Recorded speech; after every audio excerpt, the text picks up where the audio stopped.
সুলাইমান আলাইহিস সালামের সময় বিশ্বে এমন প্রযুক্তি ছিল, এই প্রযুক্তির ধার কাছেও কোনোদিনও এই বিশ্ব আর যেতে পারবে না। আমি আমার হেডসেট নিচ থেকে কথা বলছি না, এগুলোর দলিল আছে সূরা সাবার মধ্যে, সূরা নামলের মধ্যে, অন্য অনেক জায়গায়, যে আল্লাহ রাব্বুল আলামিন সুলাইমান আলাইহিস সালামকে এমন রাজত্ব দিয়েছিলেন, এমন সুপ্রিম অথরিটি, ক্ষমতা, পাওয়ার, টেকনোলজি পৃথিবীতে কখনো ছিলও না, কিয়ামত পর্যন্ত আসবেও না। এখন পর্যন্ত কোনো টেকনোলজি আসে নাই যে আমি এই চেয়ারটাকে বলবো চলো আমাকে ঢাকায় নিয়ে নামাই দিবে, তাও আবার 1 সেকেন্ডের মধ্যে। কতটুকু সময়? এখন পর্যন্ত কোনো টেকনোলজি আসে নাই যে আমি চোখের পলক ফেলবো, এইটুক সময়ের মধ্যে আমার স্ত্রীকে আমার পাশে নিয়ে বসায় দিবে। আসছে? সুলাইমান আলাইহিস সালামের সময় এমন ছিল। সাগর থেকে মুক্তা, মণিমুক্তা আরোহণ করে এটা দিয়ে অট্টালিকা নির্মাণ করা হতো। তিনি জিন জাতিকে দিয়ে কাজ করাতে পারতেন। তিনি যাচ্ছেন রাস্তায়, পিঁপড়াটা গল্প করছে, এই সবাই গর্তে ঢুকো, সুলাইমান আসলে তোমাদেরকে পিষে ফেলবে, আর তিনি মুচকি মুচকি হাসছেন, পাখির ভাষাও বুঝতে পারছেন, পিঁপড়ার ভাষাও বুঝতে পারছেন। তার বাবা দাউদ আলাইহিস সালাম জাবুর তেলাওয়াত করছেন, এই সাগরের মাছ সব কাছে চলে আসছে জাবুর শোনার জন্য। এমন প্রযুক্তি আপনি এখনো বের করতে পেরেছেন? সভ্যতার যে বড়াইটা আমরা করি, এটা একটা কেবর, অহংকার। এটা কি আল্লাহ পাকের জন্য বলেছেন, আমি কত কওমকে এর আগে ধ্বংস করেছি, কত যে কওমকে আমি ধ্বংস করেছি। ফাসিরু ফিল আরদি ফানজুরু কাইফা কানা আকিবাতুল মুকাদ্দিবিন। তোমরা এই জমিনে বিচরণ করতে থাকো, দেখো যারা আল্লাহকে অস্বীকার করেছিল তাদের কি পরিণতি হয়েছে। তো আমরা এখন যেটাকে নিয়ে দাবি করি, এটা সর্বোচ্চ স্তর নয় প্রযুক্তির। তো যে জায়গা থেকে এখানে চলে আসলাম, যে কোথায় ছিলাম আমরা? এই জামানাতেও আমরা শিরক করছি, কিন্তু আল্লাহকেও বিশ্বাস করছি। প্রত্যেকটা সেক্টরে শিরক হচ্ছে। ডিটেলস বলার মতো জায়গাও এটা না, এবং এত সময় আমার হাতে নাই। আমি খালি সেক্টরগুলো বলে দিই। 1, এডুকেশন সেক্টর, শিক্ষা সেক্টর, এখানে শিরকের উপর শিরক হচ্ছে। আপনি যদি বিচক্ষণ হয়ে থাকেন, স্টাডি করেন, পড়াশোনা করেন, একটা অনেস্ট মন রাখেন, আগে সৎ একটা মন রাখেন। ডানে গেলে ডানে যাব, বামে গেলে বামে যাব, আমি নিউট্রাল থাকবো, আমি কোনো পক্ষ আগে নিব না, আমি যাচাই বাছাই করে দেখব কথাটা সত্য না মিথ্যা। শিক্ষা ক্ষেত্রে শিরকের উপর শিরক হচ্ছে, শিরকের উপর শিরক। আজকে থেকে 25 বছর 30 বছর আগে যতটা শিরক ছিল না, এখন তার চেয়ে বেশি শিরক চলে আসছে। এমন এমন শিরক আসছে যেগুলোর প্রতি ঈমান রাখলে আপনার ঈমান ভঙ্গের 10টা কারণ আছে। এই 10 কারণের মধ্যে পড়ে যাবেন, আবার নতুন করে কালিমা শাহাদা দিয়ে ইসলাম কবুল করতে হবে, নতুন করে কালিমা শাহাদার সাক্ষ্য দিয়ে আবার মুসলিম হতে হবে। যতই দাম্ভিকতা দেখান, কবরে আপনাকেও যেতে হবে, কিচ্ছু করার নাই তখন। এখন যদি সলিউশনে না আসি, সংশোধন না করি, তাহলে অনেক দেরি হয়ে যাবে। এখনকার টিকটক জেনারেশনটা বিগত 30 বছরের মেহনতের ফসল। পশ্চিমাদের বিগত 30 বছরের মেহনতের ফসল এখনকার টিকটক জেনারেশন। ওরা মেহনত চালিয়ে যাচ্ছে, না জানি আরো 30 বছর পরে কোন টক জেনারেশন আসবে আল্লাহ ভালো জানে। একটা কমন সেন্সহীন, জীবনের উদ্দেশ্যহীন, একটা বুদ্ধিবৃত্তিক প্যারালাইজড প্রজন্ম। না জীবনের কোনো উদ্দেশ্য আছে, না কোনো পড়াশোনা করে, আর না একটু ভালো করে খেলাধুলা করে, আর না শরীর চর্চা করে, আর না কিছু লিখে, আর না কিছু জাতিকে কিছু দিচ্ছে, আর না পলিটিক্সে কোনো আগ্রহ আছে, আর না ইকোনমিক্সে কোনো আগ্রহ আছে, না ওয়ার্ল্ড অ্যাফেয়ার্স সম্পর্কে কোনো সচেতনতা আছে, না মুসলিম উম্মার এই দুরবস্থায় তার ভূমিকা রাখার কোনো ইচ্ছা পর্যন্ত আছে। না সালাত আদায় করে, না কোরআন তেলাওয়াত করে, আর না ওযু করতে জানে ঠিকভাবে, আর না ফরজ ওয়াজিব সুন্নাত মুস্তাহাব জানে, আর না ফিকহুল মুয়াসসারের মতো সহজ ফিকহের কিতাবগুলো তার আয়ত্ত করা আছে, না কোনো আলেমের সাথে সম্পর্ক আছে, না কোনো ইসলামিক স্কলারের কাছে সম্পর্কিত হয়, আর না মাদ্রাসায় যায়, আর না ইসলামের বেসিক ফান্ডামেন্টাল নলেজ অর্জন করে। জীবনের উদ্দেশ্যই নাই, শুধু মেয়ের পিছনে, শুধু মাদকের পিছনে, ড্রাগসের পিছনে, কোনো সময়ে মারামারি দাঙ্গা হাঙ্গামা করছে, কোনো সময় দেখা যায় বাইক দাবড়ায় বেড়াচ্ছে। বাবার বিত্তশালী, বাবার অনেক টাকা আছে, বাস কিনে দিয়েছেন বাইক, চলছে। পিছনে একটা বেহায়া বেশ্যা মেয়ে নিয়ে ঘুরছে। এ মেয়েটাও বেহায়া, শব্দটা ইউজ করতে চাইনি আমি আমি আমি এখানে জানি অনেক মা বোন আছেন, শব্দটা আমি ইউজ করতে চাই নাই, কিন্তু আমার ভিতরে এমন ক্ষোভ এদেরকে দেখলে হয় যে মুখ থেকে বের হয়ে গেল। একটা মেয়েকে আল্লাহ পাক সৃষ্টি করেছেন কি জন্যে? যাতে সে ইসমাইল আলাইহিস সালামের মতো সন্তান জন্ম দিতে পারে। এই বাইকের পিছনে ঘোরা মেয়েটা কি আপনাকে এরকম সন্তান দিতে পারবে? আপনি তো বোকা, আপনি মনে করছেন যে অল্প সময়ের জন্য আমি তাকে নিয়ে একটু মজা করি। তখন দেখা যাবে আপনারও জীবনে এমন কোনো মেয়ে আল্লাহ পাক দিয়েছেন যে ওই রকমই অন্য কারোর সাথে বাইকে ঘুরে আসছিল। তখন কিছু করার থাকবে না, কিচ্ছু করার থাকবে না। আমার টপিক আজকে এইটা না। এই প্রজন্মটাকে গড়েছে পশ্চিমারা বিগত 30 বছরে। কত বছরে? এখন যে এডুকেশন সিস্টেমটা চলছে, এটা যদি এভাবেই চলতে থাকে, আপনি আর 20 বছর পরে এমন একটা প্রজন্ম পাবেন যাদেরকে যদি আপনি, আমি চ্যালেঞ্জ করতেছি, যাদেরকে যদি আপনি নতুন করে কোনো মুক্তিযুদ্ধে পাঠান, গুলি খেয়ে ফেরত আসবে, একটাকে মারতেও পারবে না। না দেশের প্রতি কোনো মহব্বত আছে, না উম্মার প্রতি কোনো মহব্বত আছে, না দেশের জন্য কিছু করতে পারবে, না জাতির জন্যে, না উম্মার জন্যে। সবচেয়ে বড় স্তর হচ্ছে উম্মার জন্যে। সবচেয়ে বড় স্তর কি? উম্মার জন্যে, যে পুরো মুসলিম উম্মা একটা জাতি, আমি এমন একজন বড় নেতা হব যে পুরো মুসলিম উম্মার জন্য কাজ করব।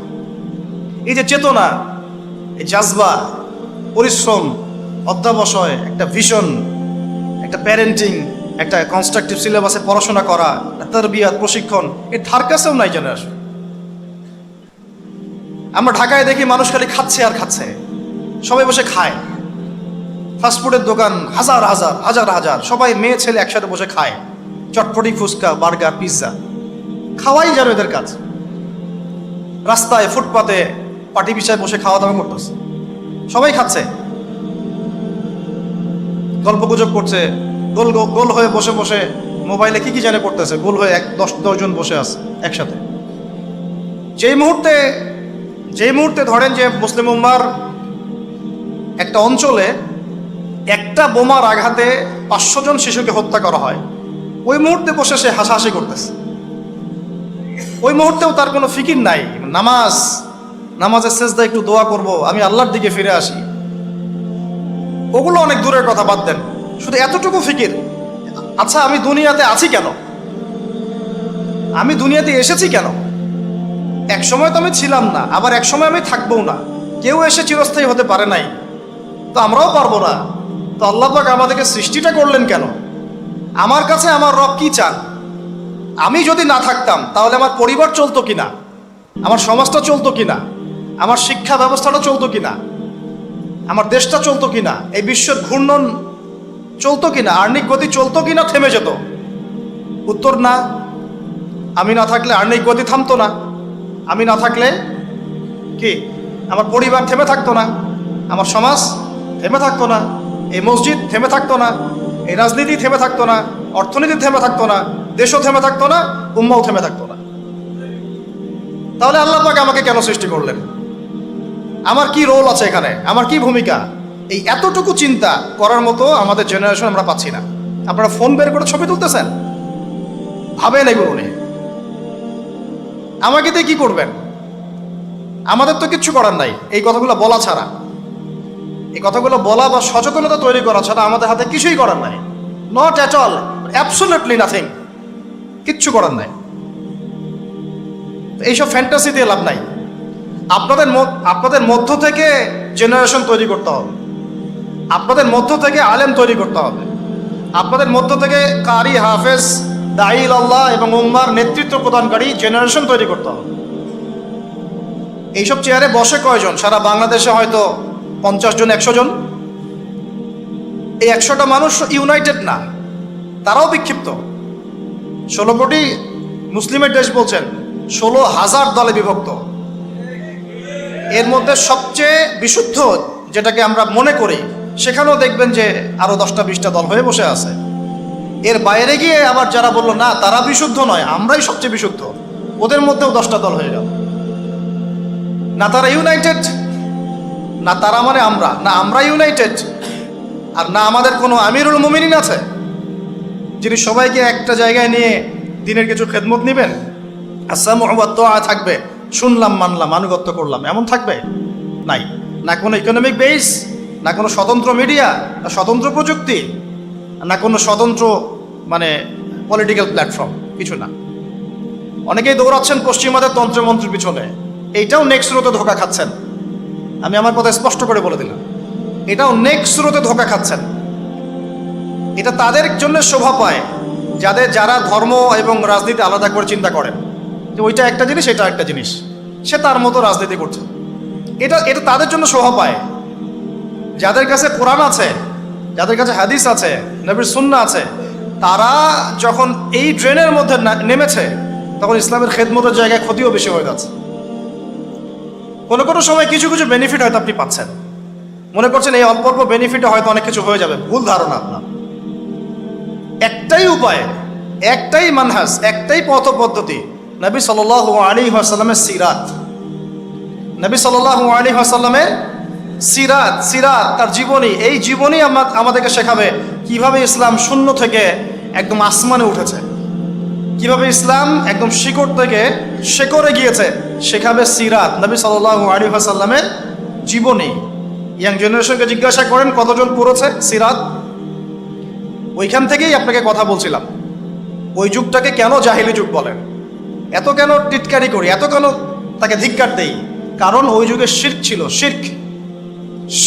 শিরক আকবার। এখনকার বিশ্বে শিরকে আকবার দিয়ে ভর্তি। কোন কোন সেক্টরে বলছিলাম, এডুকেশনে আছে শিরক, ইকোনমিক্সেও শিরক আছে। এটা বোঝার জন্যে অনলাইনের ব্রাদার্স সিস্টার্সরা আপনাকে হেদায়েত দিতে পারবে না। এটা বোঝার জন্য আপনাকে এমন স্কলারশিপের কাছে আসতে হবে যারা কোরআন এবং হাদিসকে দিয়ে বর্তমান ইকোনমিকে ডিল করতে পারে। শুধু সেকুলার ইকোনমি আর শুধু ইসলামিক ইকোনমি দিয়েও হবে না, দুটোকে কম্বাইন করতে পারে যারা, এ ধরনের স্কলারশিপের কাছে আসেন, আপনাকে বুঝিয়ে দিবে যে এখানে অর্থনীতির মধ্যে শিরক আছে কোথায় কোথায়। কেউ কি আপনাদেরকে বোঝাতে সক্ষম হয়েছিল আজকে থেকে 10 বছর আগে যে আপনি যে পেপার মানি ইউজ করছেন এর মধ্যেও রিবা আছে, সুদ আছে? আমরা যে ইলেকট্রনিক মানিগুলো ইউজ করছি এর মধ্যেও রিবা আছে, সুদ আছে।